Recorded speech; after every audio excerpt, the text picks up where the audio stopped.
pembelajaran. Kita berdoa dulu. Berdoa dipersilahkan. Oke, berdoa selesai. Ya anak-anakku semuanya. Untuk absen tadi sudah Ibu kirim ke Google Classroom ya. Ini saya lihat sudah masuk semuanya. Sudah absen semuanya. Oke, ya anak-anakku semuanya. Minggu yang lalu atau pertemuan sebelum kita sudah membahas tentang materi Frida statis juga, tapi materi hukum Pascal. Nah, pada pagi hari ini kita akan belajar mengenai Frida statis juga, tapi materi hukum Archimedes. Oke. Anak-anakku, tujuan pembelajaran pada pagi hari ini yaitu yang pertama, melalui video peserta didik dapat menganalisis persamaan gaya Archimedes dengan benar. Kemudian nanti melalui video dan diskusi, kalian dapat menganalisis peristiwa terapung layang tenggelam pada benda dengan tepat. Kemudian yang ketiga, melalui diskusi nanti kalian akan menganalisis penerapan hukum Archimedes dalam kehidupan sehari-hari.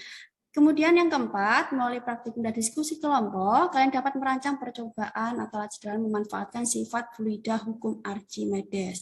Oke, anak-anakku, sebelum Ibu mulai pembelajaran, coba perhatikan. Di depan sekolah kalian itu ada danau ya, Nak ya. Ibu kemarin lihat kalian itu olahraga keliling danau seperti itu. Oke. Ada yang pernah melempar kerikil atau batu, Nak, di danau tersebut? Oke, ada. Adit ya. Adit pernah melempar kerikil ya atau batu ya ke danau. Bagaimana dia tenggelam apa terapung? Tenggelam. Oke. Kemudian yang kayu di sampingnya bagaimana, Adit? Terapung. Tidak tenggelam ya. Coba ada perahu klotok itu di dekat danau itu, di Sungai Kandilo itu ya. Bagaimana? Tenggelam apa tidak? Tidak. Oke. Kan anak-anakku semuanya, untuk memperjelas atau memahami tadi prinsip tadi apa kerikil kok bisa tenggelam, kenapa kayu tidak, coba kalian perhatikan video berikut ini.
Saya kira dilangkai saja dulu ini videonya, di skip.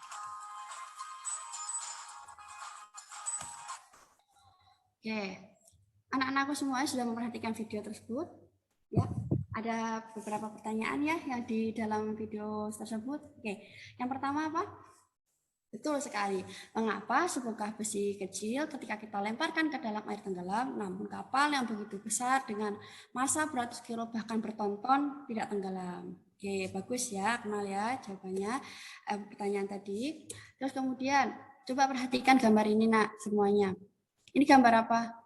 Ini gambarnya mungkin nggak terlalu jelas ya, Nak ya. Ini ada anak mengangkat batu ya, Nak ya. Oke. Contoh, Adit beratnya berapa? Masanya berapa, Adit? 35 kilo. Kemudian Akmal berapa? 60. Oke. Coba Adit kalau misalnya menggendong Akmal itu di darat bisa enggak? Kuat enggak? Nah, enggak kuat kan? Tapi ketika Adit renang, bagaimana? Bisa kan menggendong Akmal ya? Oke. Sama halnya, mengapa ketika mengangkat benda di air akan terasa lebih ringan dibandingkan pada saat di atas permukaan air atau di darat? Mengapa seperti itu? Oke. Terus kemudian ada gambar kedua. Ini gambar apa, Nak? Betul sekali. Balon udara. Oke. Mengapa balon udara dapat terbang tinggi ke udara? Oke. Berikutnya gambar yang ketiga. Ini sebenarnya gambar itu ya, nak ya, biji kapal selam ya, nak ya. Di sini ada kapal selam. Mengapa kapal selam itu bisa mengapung, melayang, dan tenggelam di dalam air? Mungkin kalau kalian tidak bisa melihat kapal selam secara langsung, setidaknya dari film-film sudah pernah lihat ya, nak ya. Apalagi kemarin ada kasus tenggelamnya kapal apa? Oh iya, betul, Manggala ya. Kemudian, oke, anak-anakku, untuk menjawab permasalahan-permasalahan di atas, Ibu akan membagi kalian menjadi 6 kelompok ya.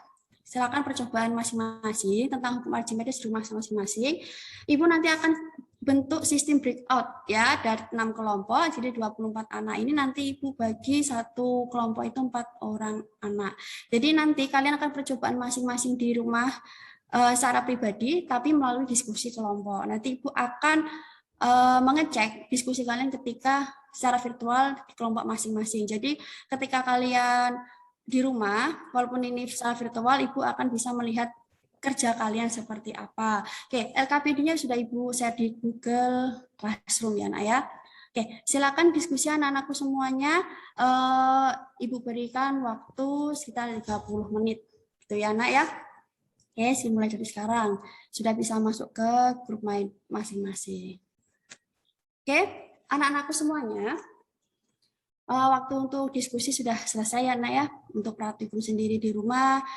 Oke, mungkin ada kelompok yang mau apa namanya, mau presentasi, Nak. Oke, silakan kelompok A, bagaimana? Oke, untuk percobaan pertama bagaimana, Nak? Tadi menggunakan batu atau menggunakan benda apa, Nak? Batu, oke. Bagaimana, Nak, ketika batunya ditimbang di darat tanpa di darat ya, seperti itu, di udara gitu, Nak? Oke, masanya lebih besar dibandingkan ketika di air ya, Nak ya. Oke. Kemudian yang dari percobaan kedua silakan kelompok C, silakan. Oke. Oh, praktikum telur ya tadi. Bagaimana, Nak, telurnya? Dimasukin garam, untuk garamnya menggunakan sendok apa, Nak, makan apa teh bagaimana? Oke, menggunakan sendok teh. Ke sendok berapa untuk campuran airnya, Kak, ketika telur itu terapung? Sendok ke-6. Oke, mungkin yang lain akan berbeda-beda praktikumnya, maksud Ibu. Misalnya kalian menggunakan sendok teh, sendok makan itu juga berbeda. Ketika tanpa garam bagaimana? Kelompok D tenggelam. Oke, mengapa seperti itu, Nak?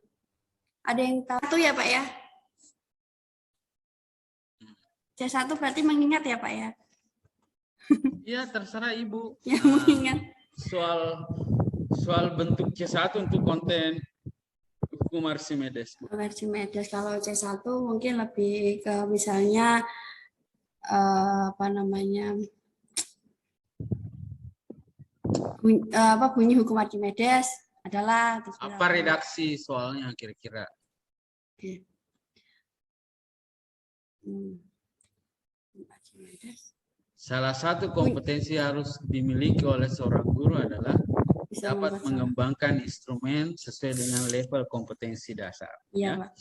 Nah, level kompetensi dasar itu ya bisa sampai C4 ya. Iya, Pak. Malahan diperkenankan untuk mengembangkan instrumen itu sampai level C6. Sekarang saya minta Ibu memberikan redaksi satu soal sederhana saja untuk C1 yang sifatnya ingatan. Ya. Recalling atau remembering istilahnya. Mungkin seperti ini. Gaya angkat pada Frida biasanya disebut misalnya gaya apung atau gaya gravitasi. Bila misal itu untuk pilihan ganda seperti itu, Pak. Itu seperti itu. Ya. Beratnya sama peristiwa terapung ya, Pak ya. Gaya ke atas ya. Gaya apungnya sama, Pak. Sama. Iya, Pak. Nah, kalau dia sama,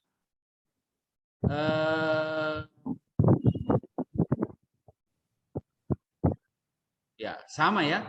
Berarti ada connecting itu kalau dia sama. Berarti kenapa bukan massa jenisnya sama?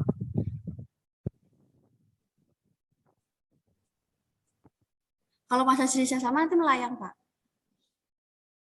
Massa jenisnya sama. Ya. Nah, ya yang saya mau tahu di Ibu, bagaimana Ibu mengkonekkan antara gaya-gaya yang bekerja itu dengan massa jenis, maksud saya. Oke, Makanya saya bekerja arahkan pada- ke sana. Oh gitu.